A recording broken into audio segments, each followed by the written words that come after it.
Good morning, evening, afternoon, everyone. My name is Mark, And I'm Zoe. and we are the Board Adventurers. Back to you with another Late to the Game.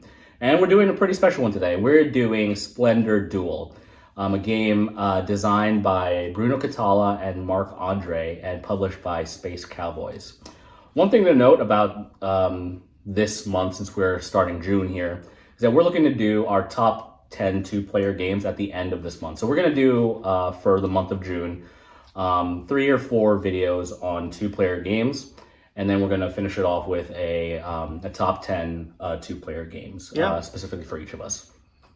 But in regards to Splendor Duel, you're first going to start off by placing the board in the middle of the table, and you're going to deal out these cards, and they're going to have different colors on them. So you're going to deal out 5 green cards, 4 yellow cards, 3 blue cards. And then you're going to have a couple nobles at the very bottom, and you're going to deal out the chips, and they're going to go out in clockwise order based on the arrows on the board. Whoever is second player is going to start off with one scroll, which is a privilege. Sorry, this is a privilege, and we'll get into privilege as we go throughout the game. So on your turn, you could do there's an optional action in terms of what you could do. You can spend a privilege that you currently have to take any one gem off the board that's not gold.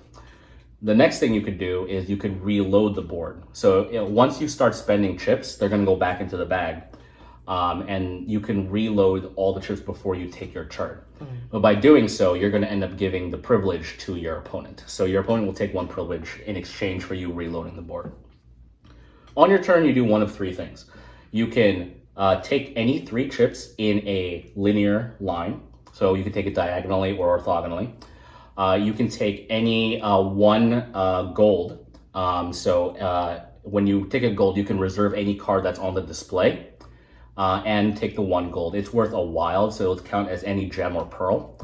Or you can buy a card, which if you have it in somewhere out on the board, you could pay the gems that you have, which come from the cards that you have on your cards, and any gems that you have collected, and you'll pay those back into the bag.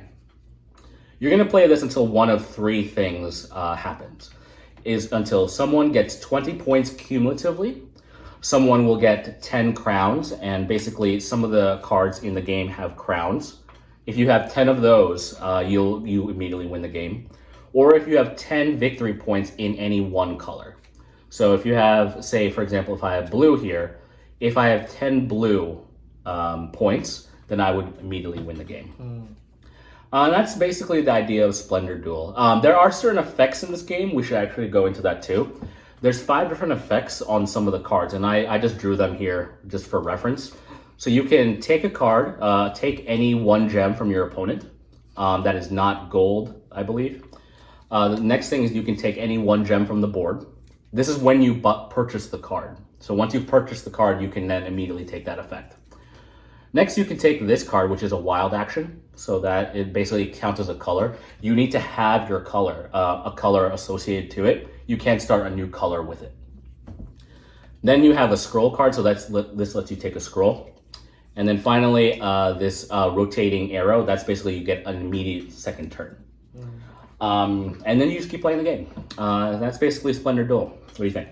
Yeah, so I know you mentioned before that Splendor is a game that we generally like. You like it a lot more than I do. I think it's just it's a pretty decent introductory engine building sort of game.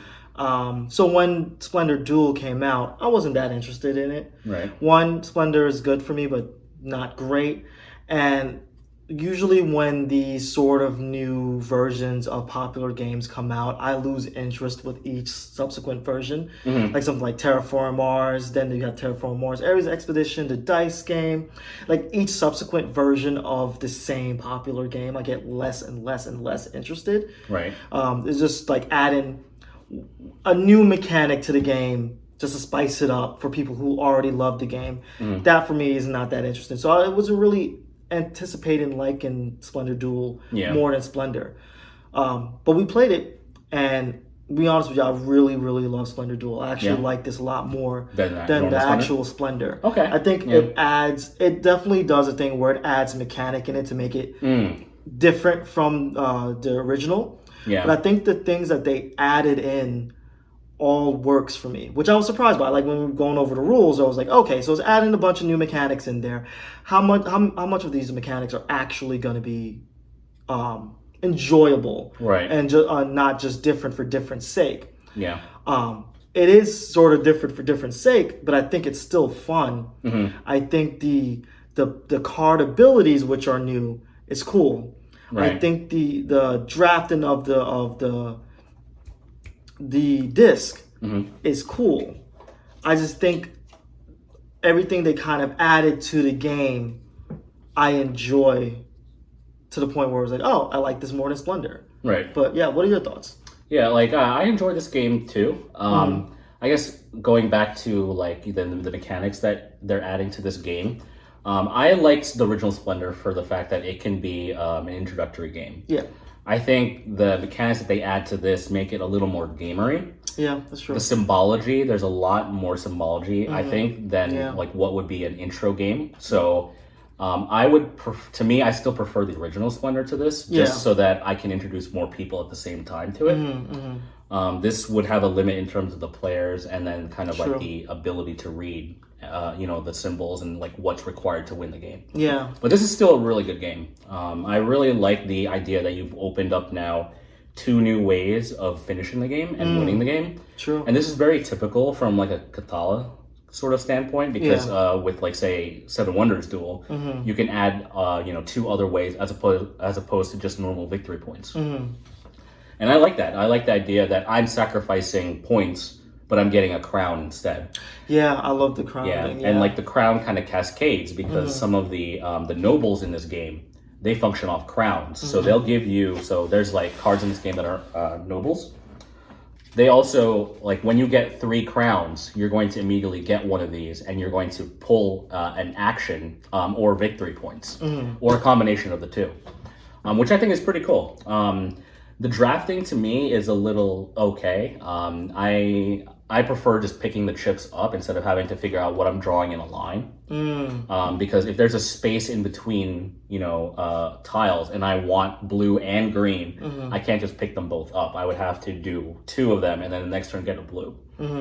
But that's where like the privileges come in too. Yeah, Privileges are pretty cool. They let you immediately take any one color from the board if it's available. yeah, And like there's that back and forth of, okay, I want to reload because I need reds and greens. I like the reload thing. Yeah, I like yeah. when you have someone reload versus when you. It reminds me kind of like Jaipur in that way, Right. where you're trying to force the other player to do the reload. Yeah, and like the cool thing about that is like you're letting your opponent basically get a free token on their turn, along with possibly drawing 3 more. Yeah, So it's that caveat of like, how far can I push this? And then Yeah. the privileges too are pretty cool. Is that you can't have more than 3. So if your opponent needs to draw a privilege and there's none available, they immediately take from you. So it's not like you can just hoard privileges throughout the game. that's true. That's So, true. yeah. yeah. It's funny. All these new mechanics too makes this Splendor, which is already a pretty tactical game as is, even more tactical. Yeah, Because if you're trying to push your opponent to be the one to reload the chips, now you're changing what you're going to be purchasing based off of what you already have available to you, as opposed to getting more. right.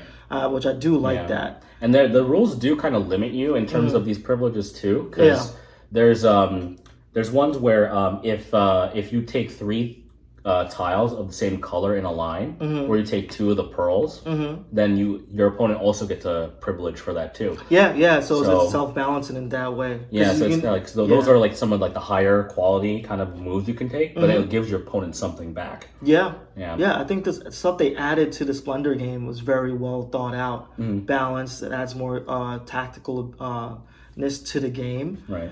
and I just think it works as a 2-player game. And I think Splendor already worked as a 2-player game, but this version of Splendor for me is like it's a really good 2-player game. Yeah. So it really works.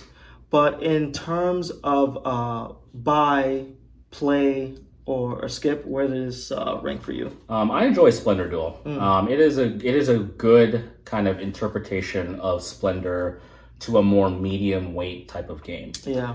I would come in at a play leaning into a buy. I prefer the original Splendor only because it's simpler to teach. you can have more players at the table. Splendor Duel is more for like, we've already played Splendor. Let's get into this one. It adds in a couple more mechanics, maybe something to throw into there. Let's see if you enjoy that.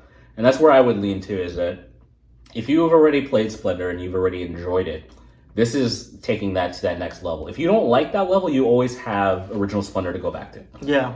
So that's where I would lean. It'd be a play leading buy.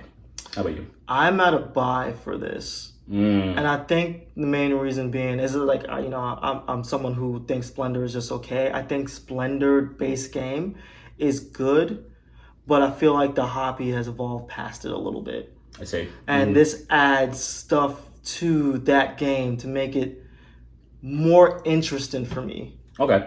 I think that's a fair point. That I think now, if you're buying a game in 2024 and Heart Splendor is a great game, I'd say, hey, if you want a 2-player game, just go straight to Splendor Duel. Okay. Yeah, I think it's more modern for me, so I enjoy that aspect of it. But yeah, that's where I'm at with it. Yeah, nice. Cool. Well, that's our late to the game review of Splendor Duel. Let us know your thoughts below, and we'll see you on the next adventure. I'm Zoe. I'm Mark.